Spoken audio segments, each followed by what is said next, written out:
And we'll go. All right, let's do it.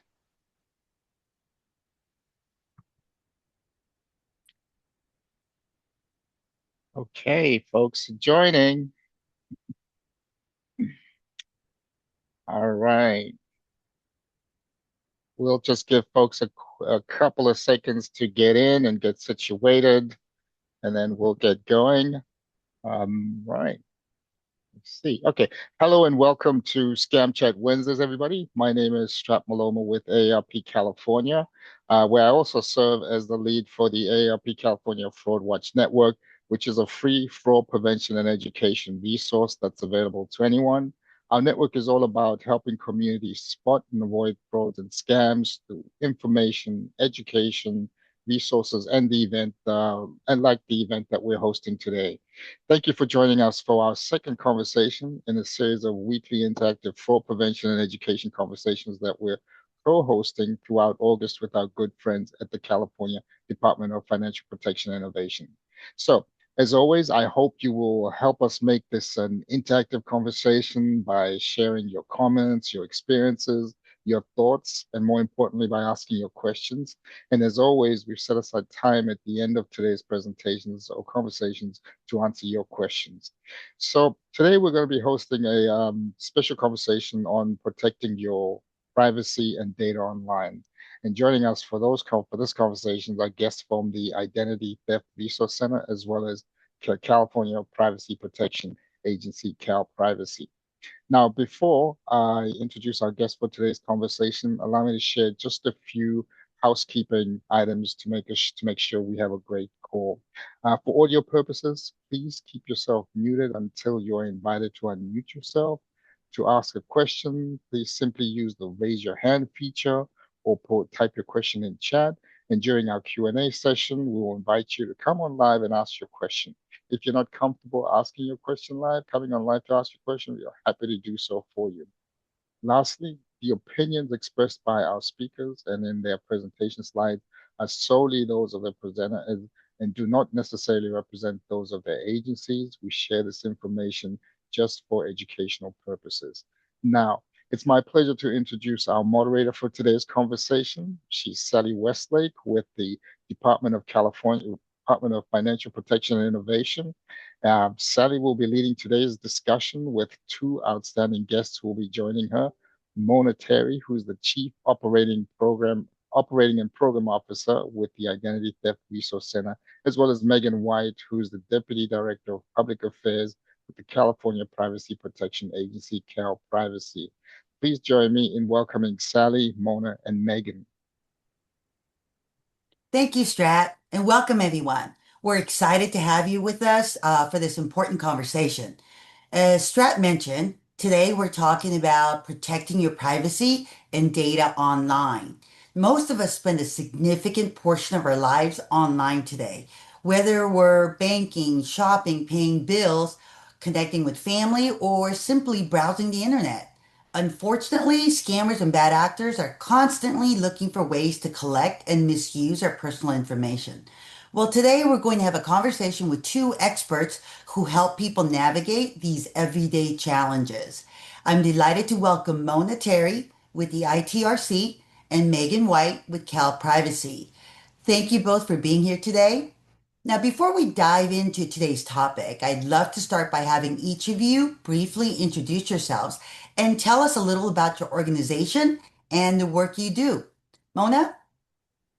Thank you, Sally. My name is Mona. I am the Chief Operating and Programs Officer at ITRC. And the ITRC is a nonprofit organization whose mission is to prevent and reduce the impact of identity theft, fraud, and scams. And we do that primarily through providing free help to anyone who wants to know how to protect their identity or anyone who is dealing with their identity being misused and needs help with recovery. And about me, I've been in the consumer protection space for over 20 years. I've been with the ITRC for 10. And my role is to oversee the back-end operations and then our victim services department. I manage our federal grant programs and I manage internal and external education about identity crimes. Fantastic. Megan? Thank you so much. My name's Megan White. I'm the Deputy Director of Public and External Affairs at the California Privacy Protection Agency. That's also known as Cal Privacy. Cal Privacy is a state agency. We were created by voters in 2020, so we're a fairly new state agency going on 6 years. And our purpose is to protect consumers from businesses in terms of their personal information. So if a company is using your personal information incorrectly, the agency can levy fines and certainly impose restrictions on their ability to do business. And we're also responsible for educating consumers about how to better protect their information. And that's why I'm here today. Thank you so much. Thank you, Megan. So, we are joined again by experts with a lot of experience in this space. So, let's start with the big picture, why privacy matters. Now, when we hear the words privacy and personal data, many people think, I don't have anything worth stealing. Mona, why should everyday consumers care about protecting their personal information? The short answer is everyone has something worth stealing. According to the identity thieves, they don't discriminate. Everyone has an identity, and whether the thieves are using it for themselves or they're selling it to make money, either way, they're trying to capitalize on that information. So it's very, very important to protect it. We know that for older adults who are 50 and older, specifically, when we think about how their identity is being misused, the most common thing that's reported to the ITRC is that the thieves are taking over accounts that they already have. It's usually financial accounts. So the top accounts are bank accounts and credit card accounts. The third most common account taken over is email accounts, which is scary because there's a lot of information in email accounts specifically. And we know that older adults in general are more than twice as likely to report that they've been targeted by a scam that gets them to share their personal information than just the general population. Great. So now, what's one misconception, Mona, people have about identity theft or personal information? I think you hit the nail on the head with the first one, which is most people don't think that they have anything that's worth stealing. I think the other misconception that we hear is people think, oh, if that happened to me, I'd notice it right away. And a lot of times, what we hear is the most common way people find out is when they're checking their credit reports, or it's their bank that's telling them that something's happening, not that they caught it themselves. Okay. So, Megan, from the privacy perspective, what types of information are companies collecting about us today that people may not realize or sharing? Yeah, of course. So you may know that companies collect your email address and maybe your address because they're shipping something to you. But you may not be aware that they can also collect your social security number, your precise geolocation. So that means they can know exactly where you are if you have your Mhm. phone in your hand or your phone with you in your car, your browsing history. So that's what you're shopping for online and researching online, email addresses, phone numbers. I think we all know the emails and the phone numbers, unfortunately, but they can even create profiles about you. And this can be something that they find out your hobbies, your interests, your health related information, your children's information, your grandchildren's information, and your shopping habits. So, kind of like what Mona was saying, it's far beyond. We think we don't have anything that's of interest that anybody wants to steal. I just listed off of quite a few things, and I'm sure we all know that business would be interested in many of the things I just listed, whether they want to sell us things or whether hackers are using it for nefarious information. There's a lot of different ways that this information is used, but that is some of the information that people are collecting on us, businesses and consumers.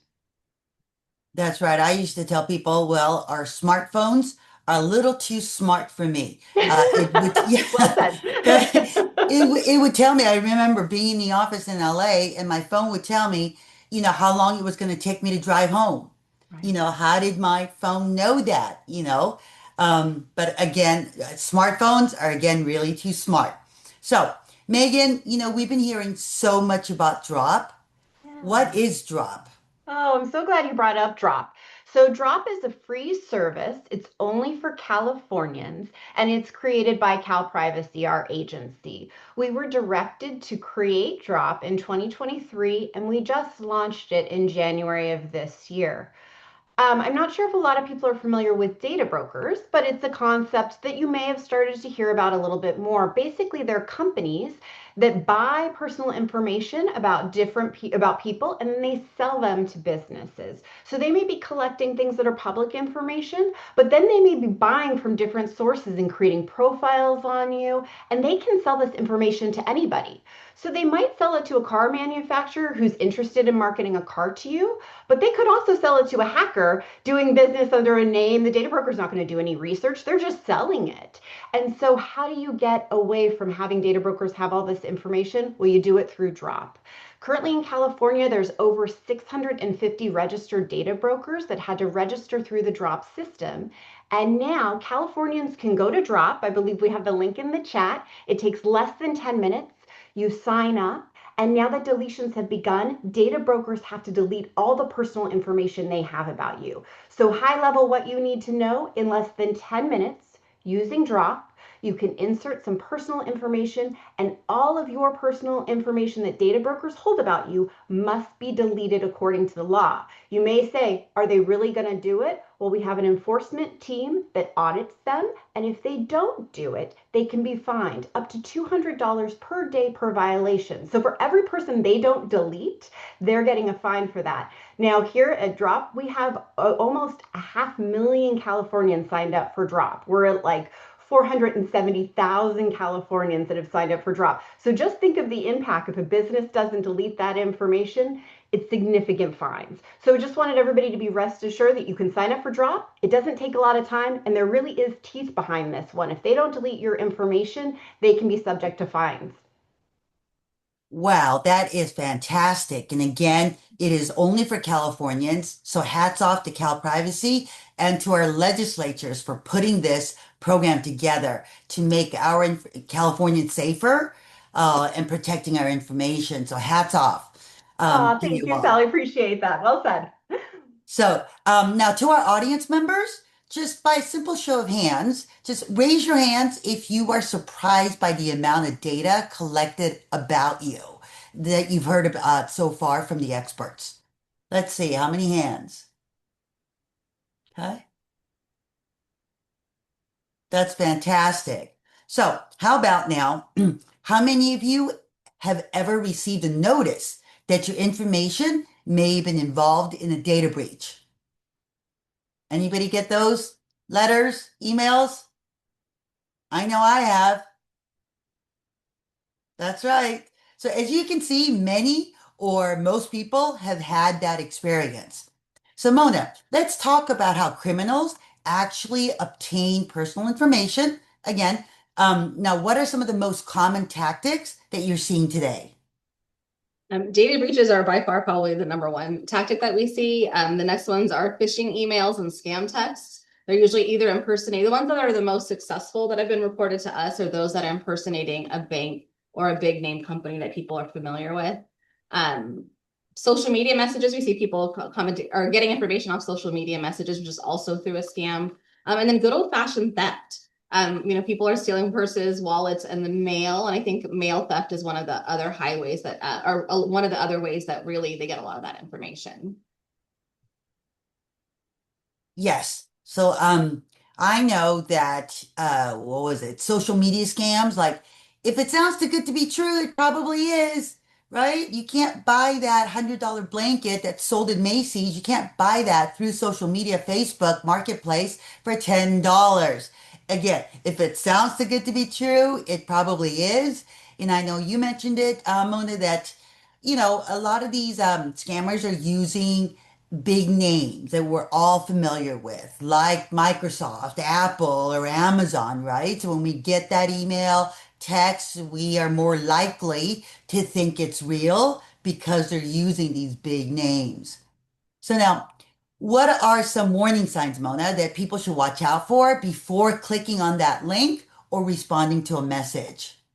The biggest tactic that they use is urgency or pressure. So a lot of times these scammers have gotten really good at using psychological tactics. So the more they kind of pressure you and get you under that pressure, then you start thinking rationally. We've had so many people, unfortunately, come to us and say, I knew better, but in that moment, I just felt so stressed. Anyone who's requesting personal information or payment, especially if you weren't expecting that kind of reach in from someone, a lot of times there used to be typos. I think AI is making that a little bit harder to spot, but definitely the sense of urgency or payments that are through non-traditional methods. So payment by gift card, paying by wire transfer, paying by cryptocurrency. Those are usually big red flags. Thank you. Now, Megan, many of us use apps and websites every day, right? What are some practical steps consumers can take to limit the amount of personal information that's being collected or shared?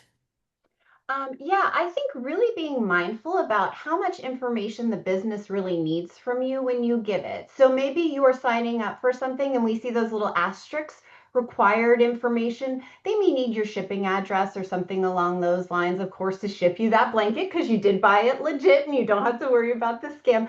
But do they need two ways to contact you? Do they need all this additional information? No, you have every right not to give it.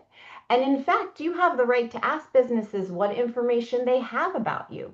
You have the right to tell businesses to delete your information. So, say you choose no longer to shop at a certain retailer, you've decided that's no longer important at this point in your life, you would have every right to just go to that retailer and tell them to delete. Or if you're getting unsolicited emails from a retailer, that means they probably bought your information from a data broker. So you signed up for drops. So now it can't get sold anymore to those data brokers. But you have every right to go to that company that's emailing you unsolicited and say, delete my information. I don't want this anymore. That's right. So yeah, I can go to almost every app that I use and go into the privacy settings and, have my don't share my information, don't sell my information, right? Yeah, I don't want to receive marketing information from that, app or company or retailer, but having it removed from data brokers, 600 data brokers all, within 10 minutes is so fantastic. I love it. So Megan, are there one or two settings everyone should check immediately after today's program ends? I'm so glad you asked that question, Sally. Yes, absolutely. So if you own a smartphone, so I'm talking about either an iPhone or an Android, I think it's really important to go into your settings. And if you have an Apple phone, make sure that you have your tracking set off in your ID, in your settings. If you have an Android, you may have to delete your maid. I know that's a lot of information and we're not going to be able to get into the details today, but I'm so happy to share that on privacy.ca.gov, and that link was shared in the chat here, you can go in and you can watch a video on how to delete your maid. So if you go to privacy.ca.gov, you'll find a video on maid, and that will walk you through, if you have an Android, how to delete your maid. It will also inform you step by step of how to turn tracking off if you have an iPhone. So I would say for those folks who are interested in this stuff, that's a real quick, easy thing you can do. I did it myself when I started the privacy agency. It took me about 2 minutes. I've since gone into my mom's settings, my husband's settings. I got everybody's settings the way I want them. So I would just encourage you all to do that yourself and go to our privacy website, because I know this is a little tricky to do. So just make some time, watch the video, and if you still have questions, we're happy to help. That's awesome. I wasn't aware of the video, but I watch, I Google and I watch videos on just about everything, right? I love a video. DIY, right? How to change a battery on my, key, everything you can find on YouTube, and the information is out there. So that's fantastic that I can watch a video through your website and to change my settings. That's fantastic. Thank you. Oh, thank So you. Mona, one of the questions people often ask is, if my information was exposed in a data breach, should I panic? And what should people do first? Definitely don't panic. I feel like we hear kind of two schools of thought. I've gotten so many data breach notifications this year. Like, should I even, at this point, my information's out there. I'm not even going to panic. And then we hear the opposite, right? Which is, oh my goodness, I've received so many data breach notifications. My information's out there. I feel like I want to panic. Don't panic. I think the biggest thing to look for in those notifications is what was exposed, right? If it's your social security number, definitely take some steps, freezing your credit. There's lots of steps you can take, and we can walk you through that. If it's a name and phone number, if it's a password, make sure it's a password that it's not used on multiple sites. Right. So it's really about looking for what information was exposed. A lot of times if it's a username and password that is for that place where that was breached, they've already reset that for you and they've already encouraged you to do that. So that's the first step, really, is just looking at what has been breached and then thinking about it from there, what's most important to protect. Right. And the important thing to remember is that basically almost everyone, especially on this call today, have been subjected to a data breach, right? Whether you're shopping at Target, Walmart, or even at Neiman Marcus, Ticketmaster, we've all received those notifications of a data breach. So again, important, just remember what Mona said, don't panic, take these steps. So Mona, then, can you explain the difference between a fraud alert and a credit freeze? Yeah, so a fraud alert is like a heads up to the lenders that say, hey, there might be some activity you want to watch out for. So make sure you're double checking to make sure that my information that you're checking is really me and I'm the one who's applying for a loan. A freeze locks it down so that no one can open up new accounts. So really, we always encourage people, if you don't need ready access to your credit report, freeze it. You can always temporarily thaw it if you need access to the credit for whatever reason. Because the fraud alert is just kind of a heads up to the lenders, it's not something mandatory they have to follow. And we always encourage people to get a credit freeze. Awesome. And so I know I let my consumers know when I'm doing a presentation that there is a federally approved website, annualcreditreport.com, that you can go to obtain your free credit report from all three of the major credit reports.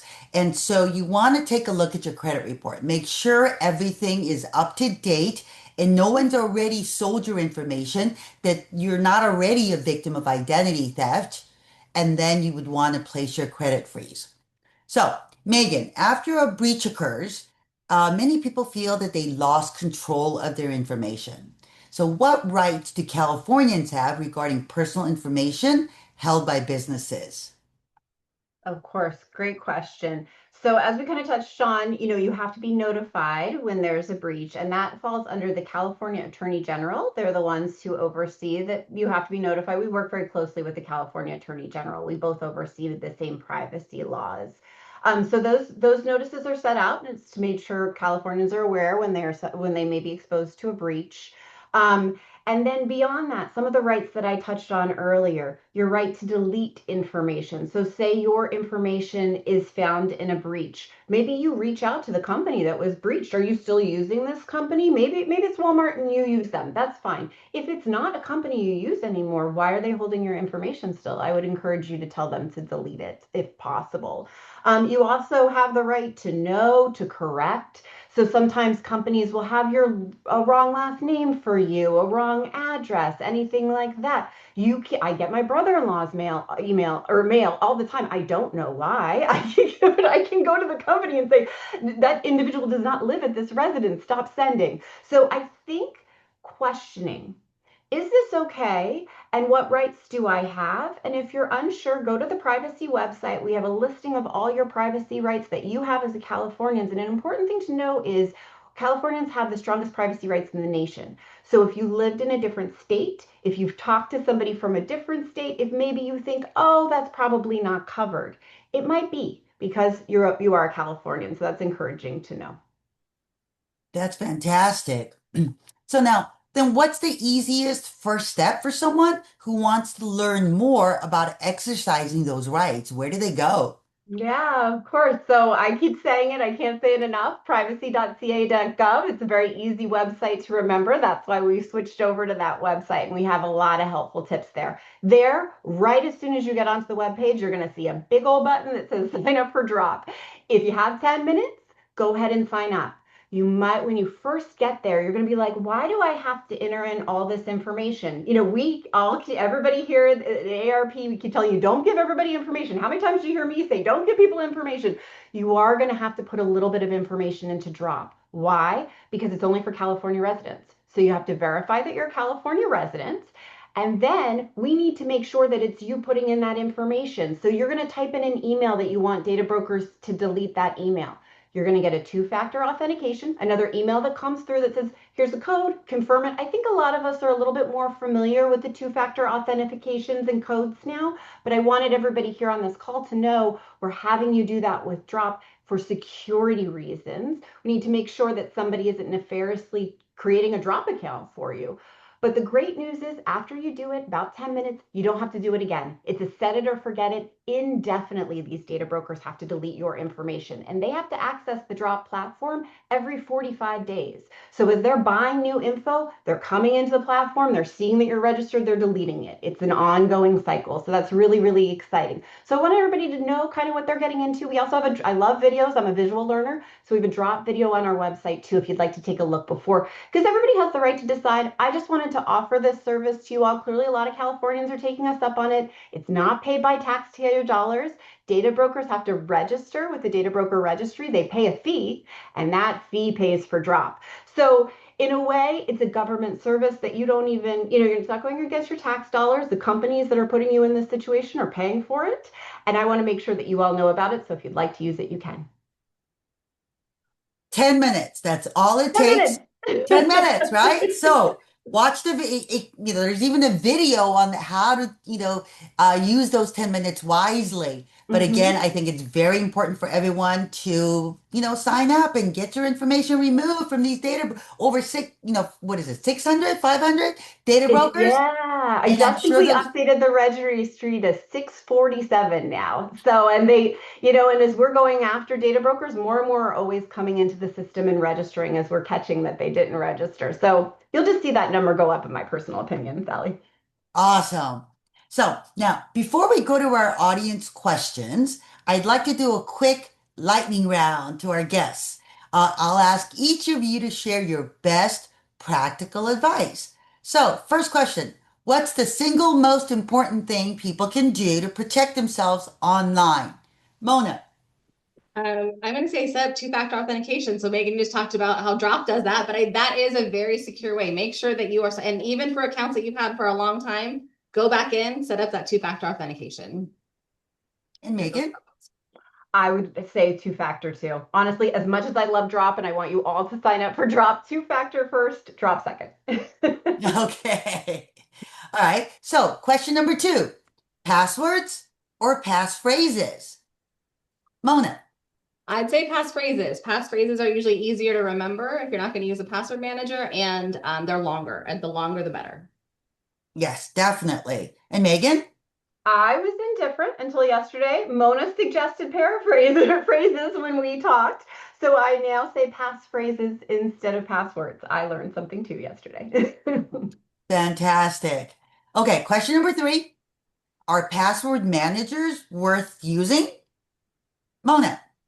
I would say yes. I think that password managers are great, especially because we encourage everyone to have a different password for every single account that you have. That is hard to remember, even with passphrases. So I think password manager is absolutely worth it. And your thoughts, Megan? 100%. I do not have a strong memory. I started using a password manager about 3 years ago, and my life became easier. So I highly recommend it. All right. So, last question. What's one online habit people should stop doing immediately? Mona. Speaking of passwords and password managers, is using the same password. I think that unfortunately, and I get it, right? It's so hard to remember because there's so many platforms online. But I mean, I think that's the one thing is absolutely create separate passwords for everything. And Megan? Yes, the password thing, and that's why the password manager helps 100%. And then I would say really using your thought. Does this company need all this information about me, even if I have a relationship with them? It's your information. You have the right to decide what you'd like to share. Fantastic. Well, thank you both for sharing your expertise with us today. So we've covered a lot of information. So now let's hear from our audience. Strat, would you help us facilitate questions from participants and from the chat? Absolutely, absolutely. Thank you, Sai. That was great information you all shared there. Okay, so let me invite, and I apologize if I'm butchering your name. Is it Azita Perrine? And she has a question about how easy it is to use Drop. In actual fact, you have a few questions. Would you care to come on, unmute yourself and ask your question? Let's give Aritza a chance. Okay, here are a few of her questions. She says, please address the new California drop and how it relates to erasing info, which I think you may have touched on a little bit. Her other question is, are VPN useful on computers and cell phones? in specific browsers like Brave or DuckDuckGo? Hmm. I guess I could take that in terms of drop. I think we kind of talked about, and I saw this question, so maybe you asked it before I went into more of the details around drops. So, but yes, it's very easy to use, about 10 minutes. I'd highly recommend watching the video first if you're one of those people who likes to gather up your info and maybe like to take a moment to write down what email addresses or something like that. Give yourself a little bit of time, so maybe 15 minutes instead of 10. If you kind of know all your emails, it should take you less than 10. So very, very easy in my opinion. I've signed it up. I've signed up my family. And then I'm sorry, there was one other question about, oh, VPN versus browsers. That's right. Okay, so very quickly, the VPN, I use a VPN through work. I've never used it in my personal capacity, so I don't have a lot of information or knowledge there, but I do use it through work. And I will say, in terms of using browsers, DuckDuckGo and Brave are considered privacy protective browsers. So they are not looking at where you're going on every website and sharing it. So if you want to use a privacy protected browser, Drop, DuckDuckGo are good options. Starting January 1st, so in less than 6 months, January 1st, 2027, all browsers are going to have to offer you sort of privacy protections. I won't go into like all the specifics. If you check our website, when you sign up for Drop, sign up for our external newsletter. You're going to see it right as you exit Drop. We're going to be providing more information about this because it's a few months out. But essentially, you're going to have your Googles, your Safaris, all those browsers that we're maybe more familiar with than DuckDuckGo because of a recent law that has passed. Those browsers are going to offer you the same privacy protections that DuckDuckGo and Brave offer you right now. And all you will have to do is click a button. So that's coming in 2027. It's very exciting. We're going to have more clear guidance on our website, social media channels, and external newsletters. So there, I think, hold tight for now if you're really privacy conscious, DuckDuckGo or Brave. And then come January 1, the world's your oyster. So All right, go ahead. wait, I want to add to that. So I'm going to say it's really important to sign up for their newsletter, right? Yeah, it Okay, does make so it a that lot you're easier. going to, find out first about this fantastic new program, protection program, that's going to come next year. If you want to know more, sign up for their newsletter so you know how to do it and what it will do. Now, Mona, do you have a comment about VPNs? You want to add to that? No, I mean, just to echo what was already said, I think that sometimes there are websites that don't interact well with Brave or DuckDuckGo, probably because they're trying to collect some additional information.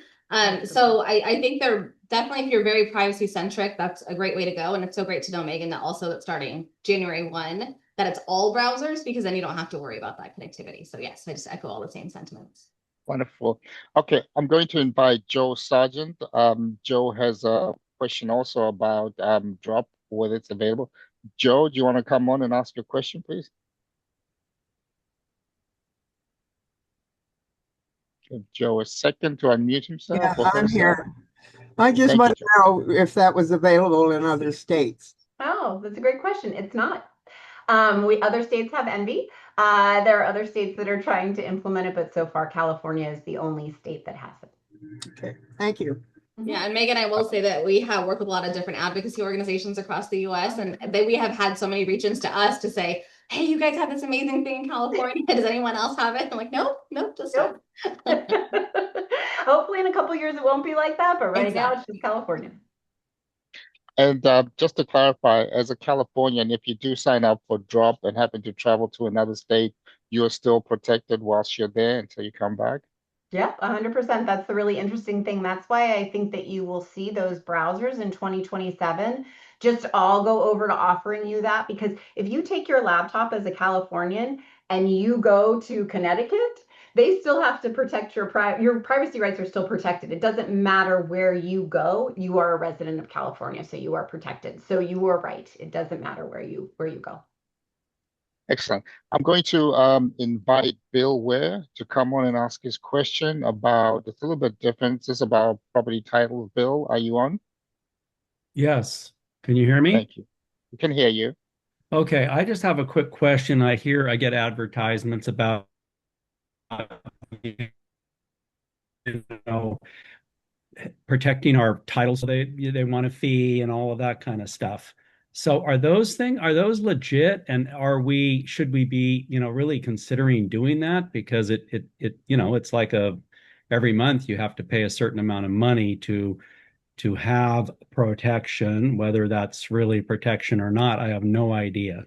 Is there any place that I can go to research that further, or do you have any links or websites that might educate us on that? Property title theft is a thing. It's not very common, I would say. And most cities have like a notification system you can set up for your property, so that you don't have to pay for it, and they'll let you know if there's activity on that. But feel free, I think they're gonna have our contact information in the chat. Feel free to send me a separate email, and I'd be happy to kind of do some more research for you.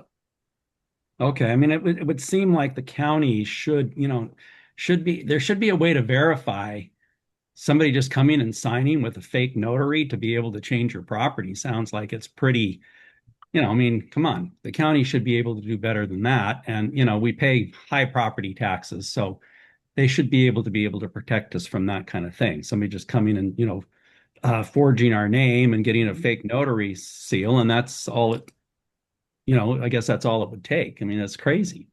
Yes. Yeah, Any, I think it's not as easy as they may make it seem. And there are other ways you can do it without having to pay to take a look at those kinds of things. okay, so you're gonna give me something on in the chat for me to further research. Or just my contact, my email, and I'd be happy to share. Okay, thank you. Sure. I can go ahead and add some more context to that, Bill. Okay. So we do have information about title fraud on our website at dfpi.ca.gov. It is true that each county recorder's office has their own basically rule about how they notify a consumer, a homeowner, if there's been a change to title. So, like in LA County, Orange County, you can sign up to be alerted via text or email. So as soon as a change has been made, you can be notified, which can be much quicker, faster, so that you can stop potential theft from occurring, right? So you want to go to your county recorder's office and see what programs are available so that you can protect yourself, right? So title theft is happening.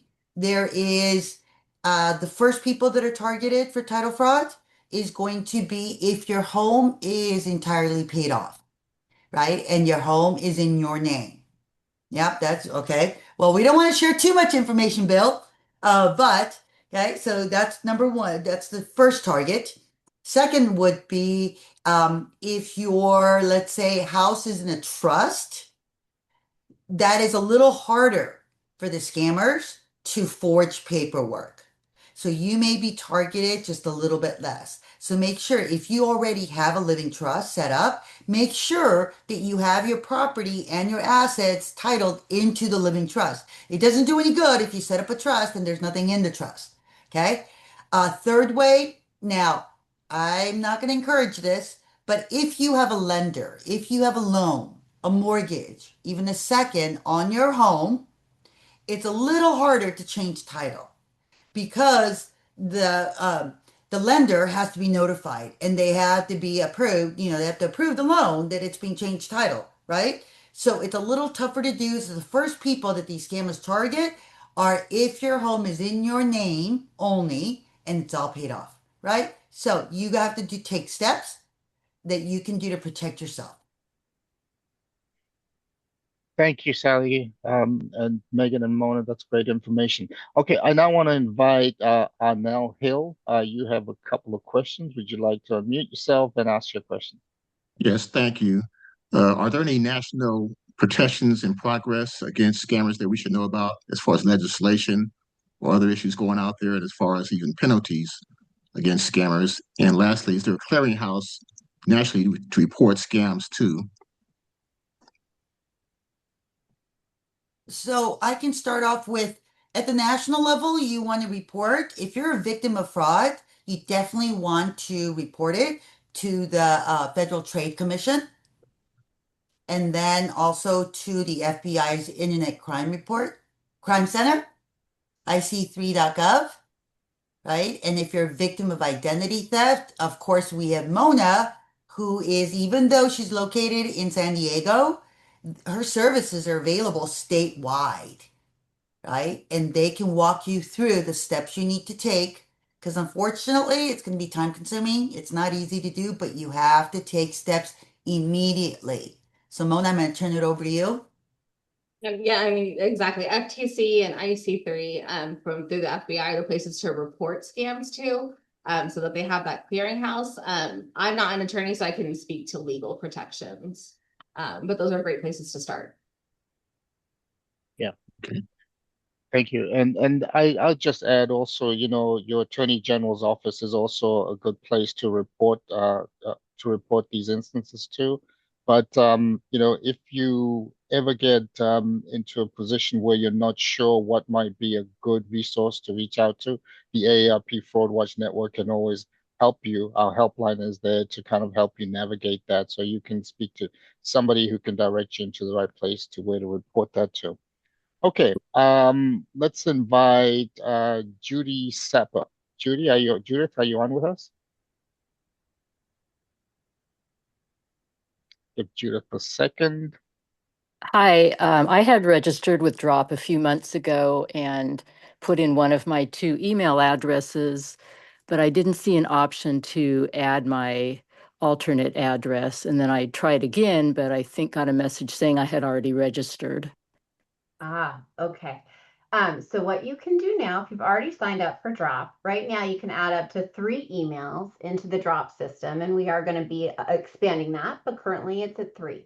So if you already signed up for Drop, you're going to want to find your Drop ID, which is what you get when you're done signing up. And for everybody who hasn't signed up for Drop yet, please make sure you save that number. It'll get emailed to you, and just keep it, because you're going to want it later on, because you use that number and you can just, that's your profile number. You can just log back into Drop and add any additional information. I should have shared that earlier. So you've got 10 minutes, you sign up for Drop, and you go about your day, and then all of a sudden you're at the grocery store and you remember that old email that you don't really use, but you're sure that it's because it's that email address that you hate. Because when you go to that inbox, it's all spam. And you're like, I got to add that email into Drop. Take your Drop ID. I did it because I added more info to my Drop profile. Drop ID, sign in. The cool thing when you sign in is you get to see already, because deletions have begun. So if you're somebody like myself who registered for Drop a while ago, my stuff's already started getting deleted. And I actually get to see this cool pie chart when I log into my profile of like what's been deleted, what's pending. So I like that. But I can also add more things. So then you can add additional emails, maybe different addresses, as you start to think through, oh, wow, I moved quite a bit over the past couple decades. I'd like to add this old address. This shouldn't be tied to my name anymore. This will, different things like that. So I know we all think about our emails that we're using frequently, but don't worry. You don't have to remember every single thing. Just keep that Drop ID number. If you forget it, if you lose it, there's a way to reach out to our agency and we can get it for you. But I'll be honest with you, we're a little backlogged there because we got to fix that too. Make it so it's easy for people to find their own Drop ID. V2, we're working on things. We're trying to make it better and better. But right now, yes, that's how you would go and do it. And you can add up to 3 emails. Thank you. Of course. Thank you for that question, Judith. And yes, scammers are busy, so it's keeping us all really busy and on our toes. Next question. Let me invite Kay Patrick Batka. You have a question about password managers? You want to mute yourself and come on? Thank you very much. One of the things I see, you mentioned the password managers. Are they actually safe? Because I think I've heard some in the past get hacked, and then they get all your passwords in one grab. I know Adobe had a problem with that, and there's been a couple others. And I was wondering what your take might be on a number of sites, like some medical sites like John Muir up here in Northern California will ask, do you want to make a pass key to go with your password? And I was wondering what the difference was between those two. Thank you. Thank you. Let's turn to our experts. Mona, any response for that question? Yeah, I mean, as far as pass key versus password, the nice thing about a pass key is there's no stored data for someone to get into it, right? It uses your device and it uses your biometrics. And on the back end, it ties those things, but it's constantly changing. So as far as, and that's about as technical as I'll probably be able to get with passkeys. It's a very secure way to, and again, there's no then repository for someone to break into and get all your passwords. So passkeys are great. As far as the password managers, I think it just depends on your risk tolerance, right? So I think that, they always ask you to, I mean, you can set up passkeys and multi-factor authentication and kind of all the locks that you put in place for that password manager. I feel like they've come a long way from when they first started. So yeah, I think that, and I think that I can't speak to which ones, but I think some are more secure than others. So it really just depends on how comfortable you feel. I mean, I know someone who uses a notebook because like the risk of someone breaking into my house and getting my notebook is a lot less than someone breaking into a password manager. So I think some of that is also up to your risk tolerance and how comfortable you are. Yeah, I keep a password locked file on my iPad with the site and then passwords and the changes. Thank you very much. No problem. Thank you for that question. Let's invite Jennifer Bennett. You have a question about Google Password Managers. Do you want to come on and mute yourself and ask your question? We'll give Jennifer a second. Okay. So this is Jennifer's questions for you folks. On my personal computer, is it safe to use Google Password Manager? Sometimes the two-way authentication requires me to use my phone and my laptop just to log on. Any thoughts or response to that? Sally or Megan, I don't want to hog it, but yeah, feel free. Okay, so I can comment on that. So when it comes to the two-factor, authentication, MFA, passkeys, again, it is a way for the business or nonprofit organization, whatever it is, to protect themselves. Because I mean, these businesses especially spend millions of dollars making sure that their customer information is not hacked. But it still happens, right? Because of the the data breaches still occurs.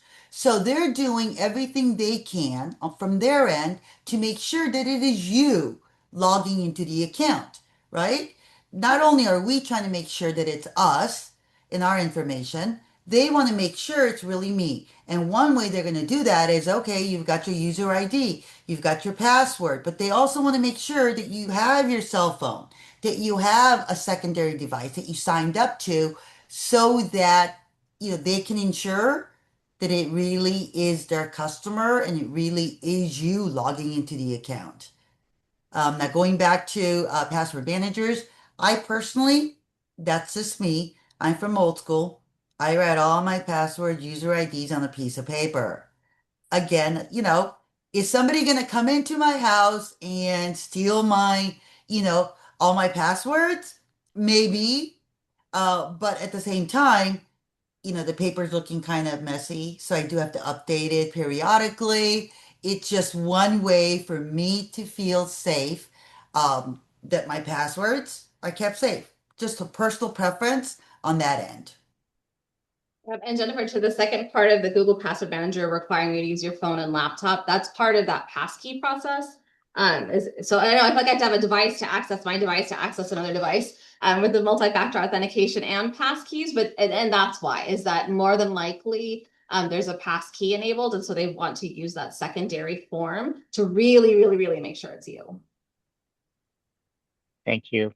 Thank you. And something I even find a challenge with is just how often we're required to change or update our passwords, the amount of apps we have, the amount of devices we have, and always a good practice is to have different passwords across those devices and apps. So, keeping track of all those passwords really becomes a nightmare at some stage, and a password manager and things like that can definitely be helpful. Okay, I want to invite Patricia Ellis. She has again a question around VPN. Patricia, are you on? Care to unmute yourself and come on and ask your question? Okay, we'll give Patricia a second. All right, this is Patricia's question. Is secure VPN a safe VPN private browser to use at all times? Any thoughts around Patricia's question? Yes, she's inquiring about the safety.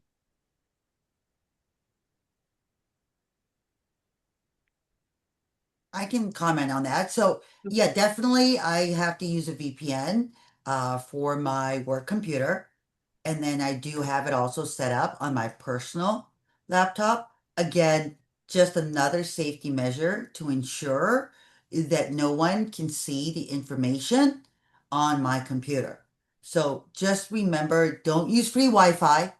Don't use free Wi-Fi at Starbucks. There's really no reason to because most of our smartphones now have unlimited data and service, right? And then you can also use the Wi-Fi from your phone to your, let's say, laptop or iPad when you're sitting at Starbucks. So there really isn't a reason for you now to be using free Wi-Fi, right? And especially if you're using free Wi-Fi, you should not be on any accounts, any websites where you have to share your personal information. So don't do your banking sitting at Starbucks, right? Don't buy anything on Amazon where you have to enter your credit card information while you're sitting at Starbucks. Do that when you're at home. Do that where it's a secure place where you don't have even, strangers looking over your shoulders where they could be, looking at your password, user ID, your credit card information. So those are just simple things that you can do that we all can do to better protect ourselves from falling victim to a financial fraud or scam. Wonderful. Thank you, Sally and Megan and Mona. Those are all the questions we have at this time. So back to you, Sally. Okay, so give me 1 second. Okay, here we go. So, um, here's a question for Mona that we received before. So, is it worth paying for identity theft protection or credit monitoring, maybe?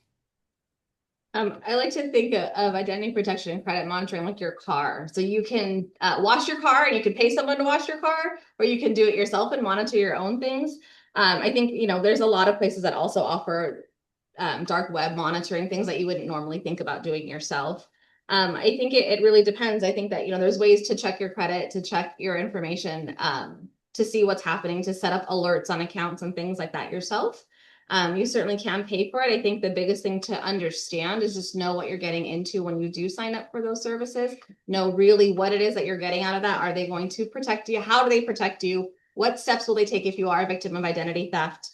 And just making sure that you know what all of those things entail. And knowing also that a lot of those monitoring services are catching things after the fact, especially the identity protection is catching it after the fact and not necessarily before. So just make sure that you're prepared if you do sign up and pay for that. You know what that means if they do catch something that happens. Yeah, that's great information. And definitely, we tell our consumers that if it's going to make you feel better about buying a service like that, fantastic. But do your research. Make sure you know what company that that you're working and paying for, a legitimate company and the exact service that you're going to get for that amount of money.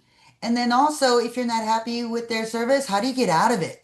Is it easy to cancel, or do they make you jump through hoops to cancel a service that paid for? Right. How about for Megan? So now I know we've had a lot of questions about drop, but is drop really free?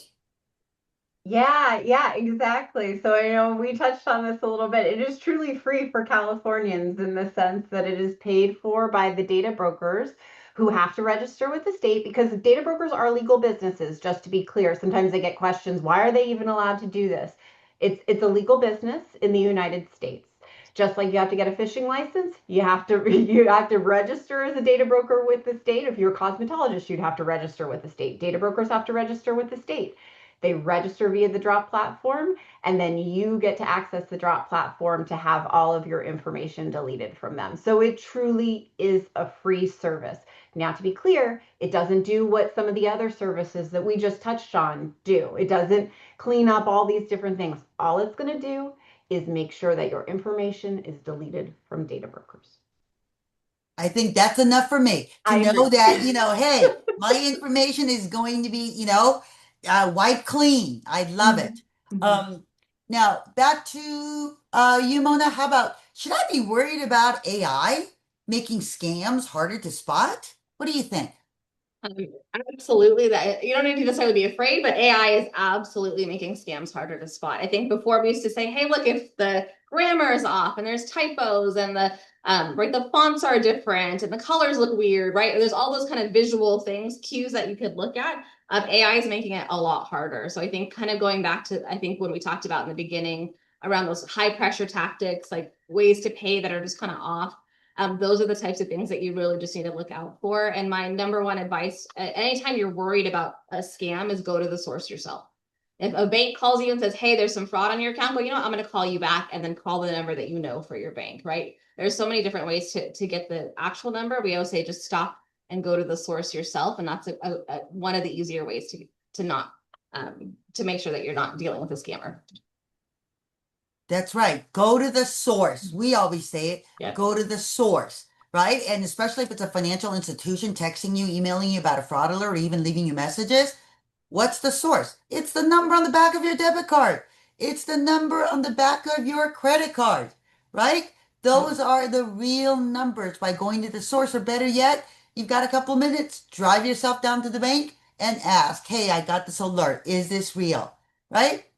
AI is out there, what is it? All those chat GPTs, right? Writing a perfect email that's going to create that sense of urgency, making that scam, making that spoofing email, phishing email look so real that I want to click on that link, I want to call that number, and I want to buy that $100 blanket for only $10, right? So Megan, um, let's see, where else can I find help about other, let's say, privacy concerns? If I've Sure. got privacy concern issues, help me. Yeah, and I know it's a big, broad world out there, right? So, like the agency Cal Privacy that I work for, we just work related to businesses and your personal information. I've heard questions today about data breaches and all different things like that. Some things are held by the Attorney General. The California Attorney General works on these things. Sometimes you need to reach out to local law enforcement. You have concerns about, a camera shooting into your backyard by a neighbor or something like that. That's something our agency doesn't help with. But we have the URL privacy.ca.gov, so you know what we did. We had to give you all the resources to help with your privacy needs as California residents, not just the ones my agency works on. So if you go to privacy.ca.gov, you'll click on additional resources. That'll go there, and I can actually drop this in the chat too if that's helpful. But when you go, I'm sorry, let me see. I'm actually on our website right now. You go to privacy.ca.gov. At the top, you're going to see California privacy rights. And then you click on additional protections. And there, when you're on that website, I mean, we're going to refer you to DFPI. We're going to refer you for health privacy situations, civil rights violations, criminal violations. So that's the webpage you want to go to. If you're like, gosh, I don't even know where to start, that's what you want to do. Fantastic. All right, so um, let's talk about, Mona, ITRCs. Are your services really free? And so what can you help me with? Like, where do I go? Why should I contact you? Yeah, so our services are absolutely free. We're government funded, primarily through grants, as well as some other funding sources. And we help with anything that's identity related. So you are worried about not only your driver's license or passport or social security number, but your username and password. How do you protect your identity? So if it's about protecting it, we can help and give advice. And if it's someone's actually opened accounts in my name, I think someone's open, I'm not sure. Maybe I feel like something's happening, but I'm not sure what's happening with my identity. Or someone's taken over my accounts, anything that's related to kind of your identity and someone misusing it or protecting it, we can walk you through what steps to take, and it is absolutely free. That's fantastic. So, we are almost at the end of the hour, but I just want to say that, hey, if you don't know who to call, if you don't know where to go for help and you have questions, is this a fraud? Is this a scam? Where do I go? Who do I talk to? There are state agencies basically that regulates licenses almost every business out there. But guess what? You can go start off with our friends at AARP, right? Call them and they will refer you to the right agency, right resource that can help you walk you through that process, right? And get you the help that you need. So, with that, I'm going to turn it over to Strat. Oh, you're on mute, Strat. Wow, that's good to know. Thank you very much for pointing that out. Well, thank you very much, Sally, Mona, Megan, for sharing your expertise today and giving us some really great advice and answering folks' questions. I think this has been an absolutely um, great conversation on protecting our privacy. For me, some of the key takeaways I have from today's discussion is that you don't have to be a technology expert to be able to protect your privacy. There's small actions that we can take, such as using strong passwords, enabling multi-factor authentication, reviewing privacy settings, and so much more, that just little steps that keep us protected from frauds and scams. And then we also learned that, as Californians, I think we are really in a lucky place that we have some strong, important privacy rights here. And we also have great resources to turn to if we do find our personal information has been compromised. So let me end by saying this on behalf of AARP California and the AARP Fraud Watch Network, as well as our good friends at the California Department of Financial Protection and Innovation. Thank you all for joining us today for today's Scam Chat Wednesday conversation. I learned so much. I hope you'll join us again next week as we continue with this series, with the California Department of Financial Protection and talking about different types of frauds. In the meantime, if you do have any questions about frauds or scams, please feel free to reach out to the AARP Fraud Watch Network. That number is 877-908-3360, or simply visit us online at aarp.org/fraudwatchnetwork. Until then, stay informed, stay safe, stay connected, and stay fraud free. Thank you for joining us and have a wonderful rest of your day.